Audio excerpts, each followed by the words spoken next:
Good morning to all. I am Dr. B. Navi, Assistant Professor, Department of Chemistry, Dr. N.G.P Arts and Science College, Coimbatore. Today we are going to discuss about the topic is chemical bonding.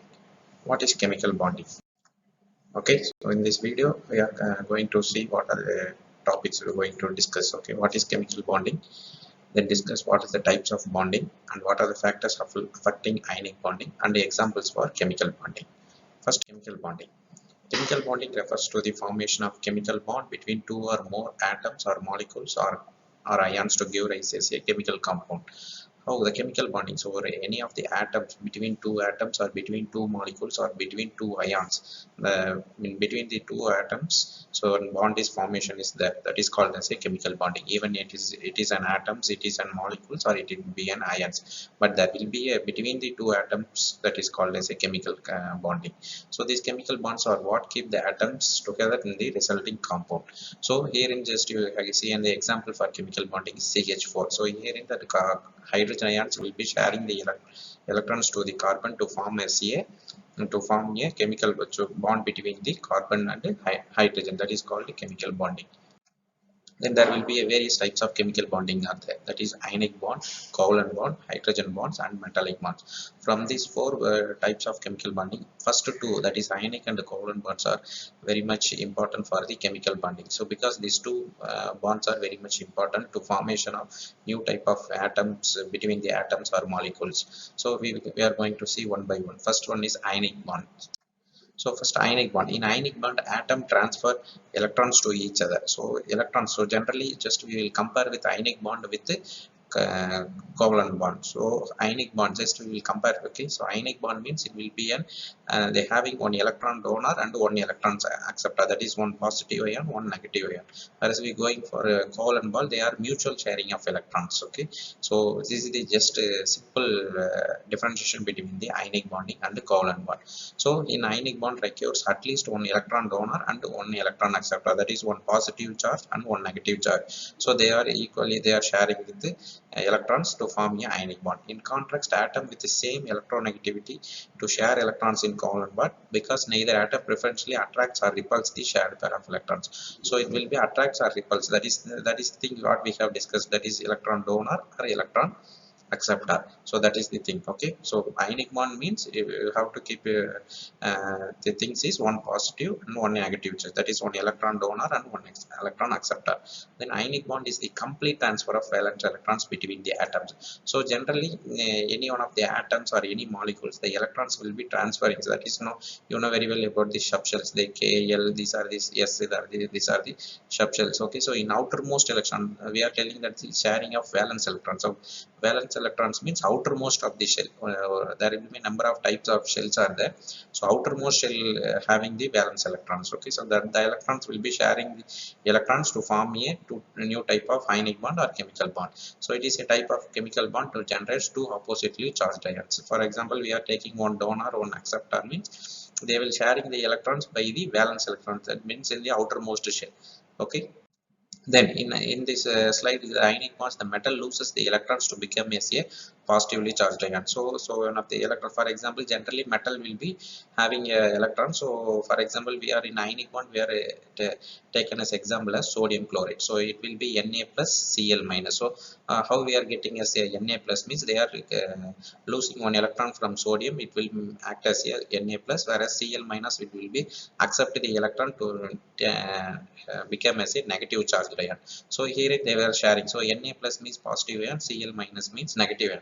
So in ionic bonding, so there will be an metal will be an electron positive charged ion, whereas non-metal, that is the Cl minus, it will be a non-metal accepts the electrons to become as a positive negative charged ion. So these are the some schematic representation for the ionic bonds. Okay.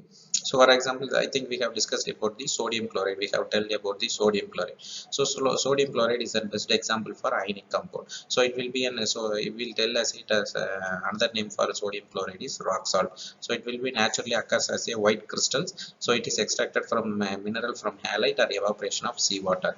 The structure of Cl is confirmed repeating the phase centered cubic unit cell. So it is an 1:1 stoichiometric ratio, because Na plus it is only one electrons they will share sharing giving to Cl minus ion. So sodium means there will be 11 electrons, chloride means there will be a 17. So in outermost shell, in sodium they having 1 electron excess, whereas chlorine having 7 electrons in the valence shell. So the one of the electron from sodium, it will be sharing with the chlorine to form as a 8 electrons. So it is an octet structure. Okay, so the smaller ions of sodium and the larger ions are Cl minus. Since NaCl are 1:1 ratio, so 1:1 ratio, 1 electrons are sharing, that way there will be a coordination number of sodium and chloride are will be equal. Then I think we have discussed about the cubic systems. Okay, so only those ions by the line actually touching each other. The sodium ion will be in center. Okay, so we will just take it as sodium as a center. It will be surrounded by 6 chloride ions, whereas we have chloride as taking as a center, but this 6 sodium ions will be surrounded by chloride, and so it will be a 6:6 coordinated system for the example. So sodium chloride is an example for 6:6 coordinated system as well as ionic bond.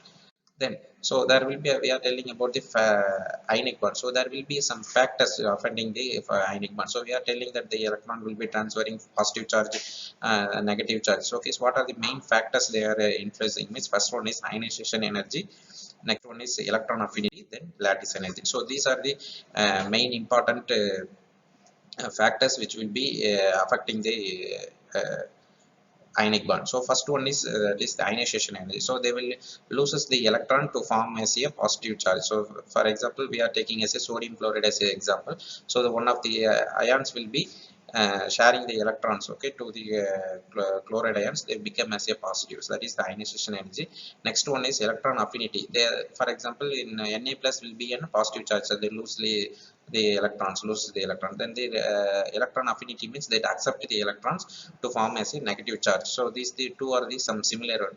Then we are sharing the positive charge to the negative charge, then form as a one sodium chloride molecule, because then the lattice energy. So these are the to have to settle or deposit in the crystal lattice. Okay, so once the electrons are settled in the crystal lattice, only we are getting as a one type of molecules or any compounds. Okay, so crystal lattice is one of the important factor for the formation of ionic bond. So crystal lattice, what the crystal lattice represents. So it will be defined the amount of energy released when cations and anions brought through the infinity to the respective equilibrium sites in the crystal lattice.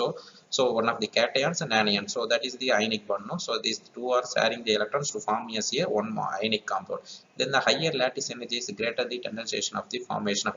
So one compound having the higher lattice energy, it will be for tendency to form as a ionic bond. So these are the some important factors, three factors we have discussed about the formation of ionic bond. Then another one is covalent bond. So I think first we have discussed about the differentiation between the ionic bond and the covalent bond. So here in the covalent bond, so we have discussed about the covalent bond is in a mutual sharing of electrons. So the covalent bond consists of electron pair that shared between the bonded atoms instead of giving or gaining. So either they will giving as a giving or gaining. Okay, so but we have compared with ionic bond means they have one positive charge and one negative charge. That is one electron donor, one electron acceptor. Okay, so here in the covalent bond means mutually sharing. So they are having a capacity to gaining the electrons means they will gaining and to form a one type of bond, that is the covalent bond. So two hydrogen atoms can form a covalent bond by sharing of electrons. Herein we have taken as example of HCl, that is hydrochloric acid. So HCl, here in the chlorine having the 7 electrons in the outermost shell. So one of the hydrogen, the hydrogen having only 1 electron, they will sharing with the chlorine to form as a chlorine acid form as a hydrochloric acid. So here is there will be a mutual sharing, but okay, so as we compared with ionic bonds, they are having an one positive charge, one negative charge means to form as a ionic bond. So this is the difference. And okay, so as the result of covalent bonding, each hydrogen occurs stable filled out of the electronic configuration. So once the compound is or any molecule or atom which will be stable means they have to appear as a octet. Okay, so you have completely filled in the outermost shell. So the electrons will be localized with that orbital. Then we have taken as a, that is called as a stable molecule or stable atom. Okay, so these are the some representations how the hydrogen atoms which will be sharing the electrons with the chlorine to form a covalent bond. So molecular structure is use the notation for electron pair called Lewis structure. So Lewis structures means then say the hydrogen atom can achieve completely empty shell by losing an electron to become as a positive charge of hydrogen ion called proton. So here in the hydrogen having only one electron, then they are sharing with the chlorine atoms, then form as a hydrogen chloride, that is a hydrochloric acid. It will be as an example for covalent bonding. So for example, you just see this the covalent bond. So what we have discussed about sodium chloride is an example for ionic bond. Here in the example for NH3, okay, amine will be an example for covalent bond. So here have nitrogen having 5 valence electrons. So they will be having a 3 electrons, because I have told about this 8 electrons to complete the octet structure. So here in there will be 3 unpaired electrons are there. So the 3 of the hydrogens will be sharing the electrons with nitrogen to form as a covalent bond. Okay, so this is the electron dot diagram for the NH3. So 3 hydrogen atoms will sharing the electrons to with the nitrogen to form as a NH3 amine group. So these are the some things what we have discussed. So we will summarize what we have discussed. What is chemical bonding, and discussed about the what are the types of the chemical bonding. That is, so that will be a two main bondings or types of bonding are very much important for chemical compound, that is ionic bond and a covalent bond. And the structures, for example, we have discussed about the factors influencing and the structures, the sodium chloride and the NH3 for covalent bond, and NaCl for ionic bond, and examples of chemical bonding we have discussed about this. Thank you for your passion listening. Thank you.